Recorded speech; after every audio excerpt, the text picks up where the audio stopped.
एक घने जंगल में एक शांत और दयालु गाय रहती थी जिसका नाम गौरी था। वो जंगल के किनारे हरी भरी घास चरती और अपना जीवन शांति से बिताती थी। एक दिन तेज बारिश और तूफान के बाद गौरी जंगल के अंदर चली गई। तभी उसे एक कमजोर सी आवाज सुनाई दी, माँ, माँ। वो आवाज एक छोटे से शेर के बच्चे की थी। उसका शरीर कांप रहा था और उसकी माँ पास ही पड़ी थी, अब इस दुनिया में नहीं रही थी। गौरी का दिल पिघल गया। उसने उस छोटे से शावक को अपने पास बुलाया। शावक डरते डरते उसके पास आया, लेकिन गौरी की आंखों में ममता देखकर शांत हो गया। गौरी ने उसे अपना दूध पिलाया और उसे अपने साथ ले आई। उसने उसका नाम रखा शेरू। दिन बीतते गए, शेरू बड़ा होने लगा, लेकिन वो खुद को गायों जैसा ही समझता था। वो घास खाने की कोशिश करता, गौरी के साथ खेलता और उसकी हर बात मानता। जंगल के दूसरे जानवर हैरान थे, एक गाय और शेर साथ में। लेकिन गौरी को किसी की परवाह नहीं थी। उसके लिए शेरू उसका अपना बच्चा था। एक दिन कुछ शिकारी जंगल में आए। उन्होंने गौरी को पकड़ने की कोशिश की। गौरी डर गई, लेकिन शेरू अब बड़ा और ताकतवर हो चुका था। जैसे ही उसने अपनी माँ को खतरे में देखा, उसके अंदर का असली शेर जाग गया। वो जोर से दहाड़ा और शिकारियों पर टूट पड़ा। शिकारी डरकर भाग गए। गौरी ने प्यार से शेरू को देखा। उसकी आंखों में गर्व और खुशी थी। उसने कहा, आज तूने साबित कर दिया कि तू सिर्फ मेरा बेटा ही नहीं, जंगल का सच्चा राजा भी है। शेरू ने झुककर गौरी के पैर छुए। उसने कहा, माँ, अगर आप नहीं होती तो मैं आज जिंदा भी नहीं होता। उस दिन से जंगल में एक नई कहानी मशहूर हो गई कि ममता खून से नहीं, दिल से होती है। एक छोटे से गांव में रामू नाम का एक गरीब किसान रहता था। उसका घर मिट्टी का बना हुआ था, जिसकी छत भी जगह जगह से टूटी हुई थी। जब भी बारिश होती तो घर के अंदर पानी टपकने लगता। रामू की पत्नी सीता और उसका छोटा बेटा मोहन उसी घर में रहते थे। रामू बहुत मेहनती था, लेकिन उसकी किस्मत हमेशा उसका साथ नहीं देती थी। रामू के पास केवल आधा बीघा जमीन थी। उस जमीन में वो हर साल अलग अलग फसलें उगाता था, कभी गेहूं, कभी बाजरा तो कभी दाल। लेकिन हर बार या तो बारिश कम हो जाती या फिर फसल में कीड़े लग जाते। एक दिन सीता ने उदास होकर कहा, रामू, कब तक हम ऐसे ही गुजारा करेंगे? घर में अनाज भी खत्म होने वाला है। रामू ने गहरी सांस ली और बोला, सीता, मैं हार नहीं मानूंगा, मेहनत करूंगा। एक दिन हमारी किस्मत जरूर बदलेगी। एक दिन रामू पास के गांव गया। वहां उसने देखा कि एक किसान अपने खेत में बड़े बड़े हरे तरबूज उगा रहा था। लोग दूर दूर से आकर उसके तरबूज खरीद रहे थे। रामू ने सोचा, अगर मैं भी तरबूज उगाऊं तो शायद मेरी हालत सुधर सकती है। वो उस किसान के पास गया और बोला, भैया, क्या आप मुझे बता सकते हैं कि तरबूज कैसे उगाते हैं? किसान ने मुस्कुराकर कहा, तरबूज उगाना आसान नहीं है, लेकिन अगर मेहनत और धैर्य हो तो सब संभव है। उसने रामू को तरबूज की खेती के बारे में सब कुछ बताया, बीज, पानी, खाद और देखभाल। रामू घर लौटा और उसने अपनी पत्नी को सारी बात बताई। सीता थोड़ी चिंतित हुई, लेकिन रामू, हमारे पास बीज खरीदने के पैसे कहाँ हैं? रामू ने कहा, मैं मजदूरी करूंगा और पैसे जुटाऊंगा। अगले ही दिन से रामू सुबह से शाम तक मजदूरी करने लगा। उसने ईंटें उठाईं, खेतों में काम किया और धीरे धीरे पैसे जमा किए। कई दिनों की मेहनत के बाद उसने तरबूज के बीज खरीद लिए। रामू ने अपने छोटे से खेत को तैयार करना शुरू किया। उसने मिट्टी को जोता, उसमें गोबर की खाद डाली और बीज बो दिए।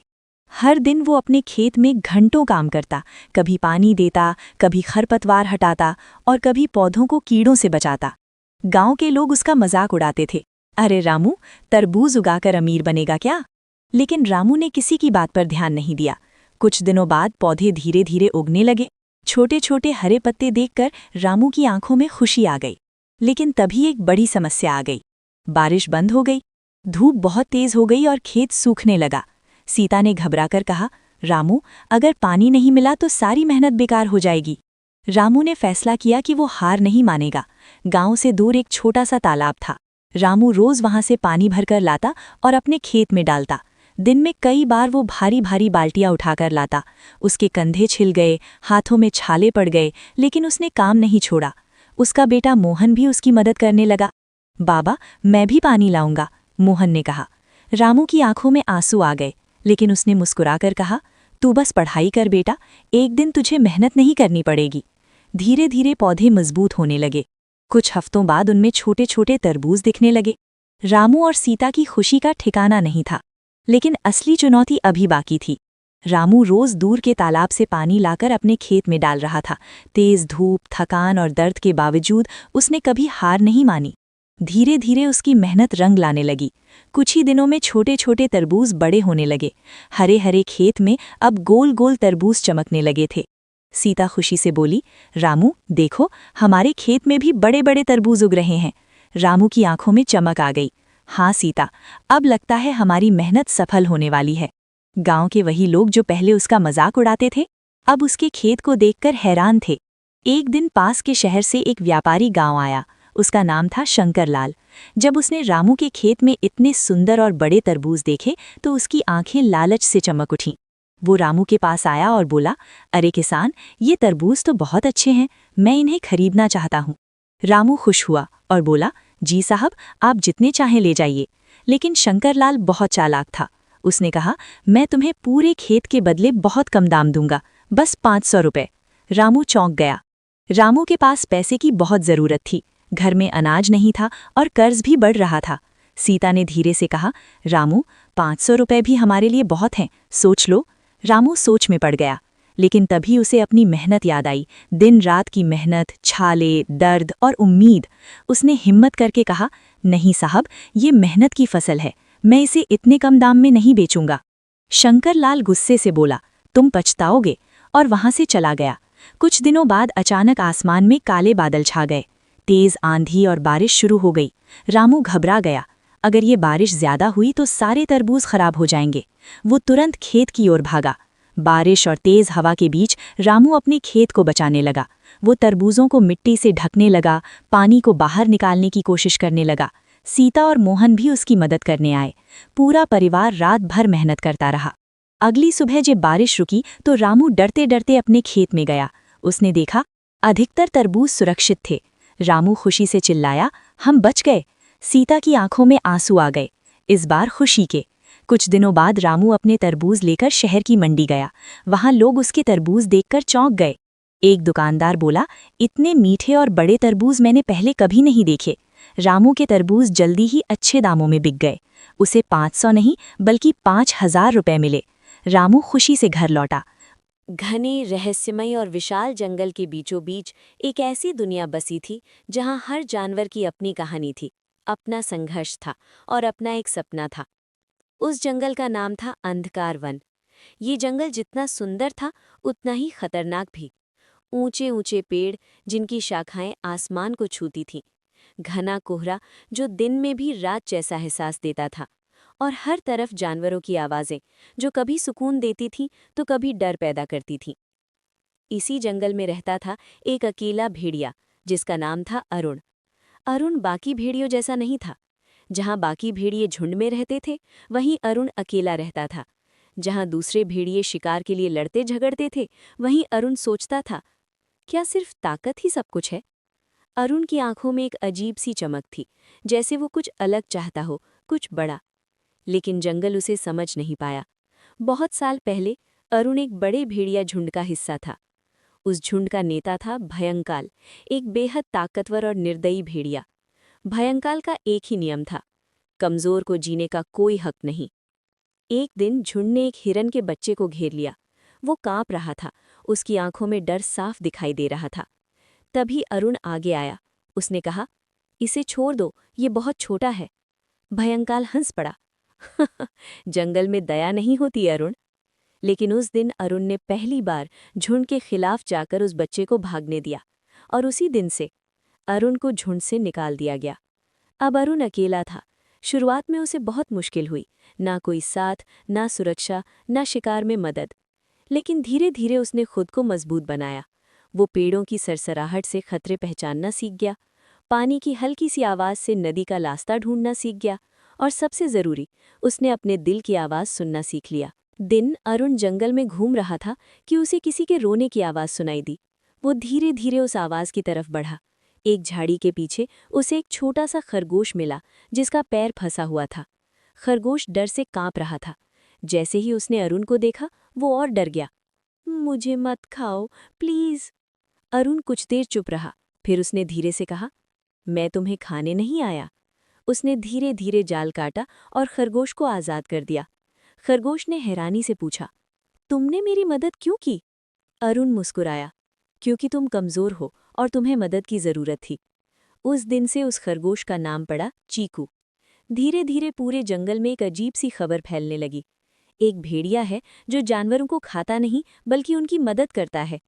कुछ जानवर उस पर विश्वास नहीं करते थे, कुछ उसे पागल समझते थे और कुछ उसे अपना दोस्त मानने लगे। लेकिन हर कोई खुश नहीं था। जंगल का राजा था सिंहराज। वो एक शक्तिशाली और गर्वीला शेर था। जब उसे अरुण के बारे में पता चला तो वो सोच में पड़ गया, अगर जानवर इस भेड़िए पर भरोसा करने लगे तो मेरी ताकत का क्या होगा? सिंहराज को डर था कि कहीं अरुण उसकी सत्ता को चुनौती ना दे दे। एक रात जब पूरा जंगल सो रहा था, तभी पेड़ों के पीछे से कुछ परछाइयां धीरे धीरे आगे बढ़ रही थीं। वो थे भयंकाल और उसका झुंड। भयंकाल ने गुर्राते हुए कहा, अब समय आ गया है इस जंगल को अपने कब्जे में लेने का। और उसकी नज़र थी अरुण पर। अगले दिन अरुण को कुछ अजीब महसूस हुआ। हवा भारी थी, पक्षी चुप थे और जंगल में एक अजीब सा डर फैल रहा था। चीकू भागता हुआ आया, अरुण, मैंने देखा कई भेड़िए जंगल के किनारे पर हैं। अरुण समझ गया, भयंकाल वापस आ गया है। उसने आसमान की तरफ देखा और धीरे से कहा, अब वक्त आ गया है, सिर्फ जीने का नहीं। एक समय की बात है, पहाड़ों और घने जंगलों के बीच बसा एक छोटा सा गांव था, सोनपुर। ये गांव बहुत सुंदर था, चारों ओर हरियाली, साफ नदियां और शांत वातावरण। लेकिन इस गांव के पास एक ऐसा जंगल था जिसके बारे में लोग धीरे धीरे डरने लगे थे। उस जंगल का नाम था अंधेरा वन। कहते थे कि जो भी उस जंगल में गया वो कभी वापस नहीं आया। गांव में एक लड़का रहता था, आरव। आरव बहुत जिज्ञासु था। उसे हर चीज जानने का शौक था। जहां दूसरे बच्चे जंगल के नाम से डरते थे, वहीं आरव के मन में सवाल उठते थे, आखिर उस जंगल में ऐसा क्या है? एक दिन उसने अपने दादा से पूछा, दादाजी, क्या सच में जंगल में कोई भूत है? दादाजी ने गहरी सांस ली और बोले, बेटा, भूत है या नहीं ये तो नहीं पता, लेकिन उस जंगल में कुछ तो ऐसा है जो इंसान को वापस नहीं आने देता। आरव की आंखों में डर नहीं बल्कि और ज्यादा उत्सुकता भर गई। एक रात जब पूरा गांव सो रहा था, आरव को अपने घर के बाहर से एक अजीब सी आवाज सुनाई दी, आओ आरव, आओ। आरव चौंक गया। उसने खिड़की से बाहर झांका, लेकिन वहां कोई नहीं था। फिर आवाज आई, तुम सच्चाई जानना चाहते हो तो जंगल में आओ। अब आरव के मन में डर और जिज्ञासा दोनों थे। उसने तय कर लिया वो जंगल जाएगा। अगली सुबह आरव ने एक छोटा सा बैग तैयार किया। उसमें थोड़ा खाना, पानी और एक टॉर्च रखी। वो चुपचाप घर से निकला और जंगल की ओर चल पड़ा। जैसे जैसे वो जंगल के करीब पहुंचा, वातावरण बदलने लगा। पक्षियों की आवाज बंद हो गई, हवा ठंडी और भारी लगने लगी। और जैसे ही उसने जंगल में कदम रखा, चारों तरफ सन्नाटा छा गया। जंगल के अंदर सब कुछ अलग था। पेड़ बहुत ऊंचे थे, उनकी शाखाएं जैसे किसी को पकड़ने के लिए झुकी हुई हों। अचानक आरव को लगा जैसे कोई उसे देख रहा है। कौन है? उसने जोर से पूछा। कोई जवाब नहीं। लेकिन तभी उसने देखा कि सामने एक चमकती हुई रोशनी है। आरव धीरे धीरे उस रोशनी की ओर बढ़ा। वहां उसने एक लड़की को देखा। उसकी आंखें चमक रही थीं और वो अजीब सी मुस्कान के साथ खड़ी थी। तुम आ गए? उसने कहा। तुम कौन हो? आरव ने पूछा। मैं इस जंगल की रक्षक हूँ, मेरा नाम नायरा है। नायरा ने बताया कि ये जंगल सामान्य नहीं है, ये जादुई दुनिया का द्वार है। यहाँ जो भी आता है, अगर उसका दिल साफ नहीं होता तो वो हमेशा के लिए खो जाता है, उसने कहा। तो फिर लोग वापस क्यों नहीं आते? नायरा बोली। क्योंकि वे अपने डर में फंस जाते हैं। अचानक दूर से एक डरावनी आवाज आई। जंगल कांप उठा। नायरा बोली, वो आ गया। कौन? आरव ने पूछा। जंगल का रक्षक, लेकिन अब वो राक्षस बन चुका है। एक विशाल काला जानवर उनके सामने आ गया। उसकी आंखें लाल थीं और दहाड़ से जमीन हिल रही थी। आरव डर गया, लेकिन नायरा बोली, डरो मत, अगर तुम डरोगे तो वो और शक्तिशाली हो जाएगा। आरव ने अपनी हिम्मत जुटाई, उसने आंखें बंद की और अपने दिल को शांत किया। जैसे ही आरव ने डर पर काबू पाया, उसके हाथ से एक चमकती हुई रोशनी निकली। वो रोशनी उस राक्षस पर पड़ी और धीरे धीरे वो राक्षस शांत हो गया। राक्षस धीरे धीरे बदलने लगा और एक बूढ़े आदमी में बदल गया। वो बोला, धन्यवाद, तुमने मुझे मेरे श्राप से मुक्त किया। नायरा मुस्कुराई और बोली, देखा, असली ताकत डर को हराने में है। आरव ने समझ लिया, जंगल में कोई भूत नहीं था, बस लोगों का डर ही उन्हें खो देता था। नायरा ने कहा, अब तुम्हें वापस जाना चाहिए। आरव ने पूछा, क्या मैं फिर आ सकता हूँ? नायरा मुस्कुराई, जब भी तुम्हारा दिल सच्चा होगा ये जंगल तुम्हें बुला लेगा। आरव वापस गांव आया। उसने सबको सच्चाई बताई। अब लोग जंगल से डरते नहीं थे, बल्कि उसे समझने लगे। और आरव, वो अब सिर्फ एक लड़का नहीं था, बल्कि एक साहसिक खोजकर्ता बन चुका था।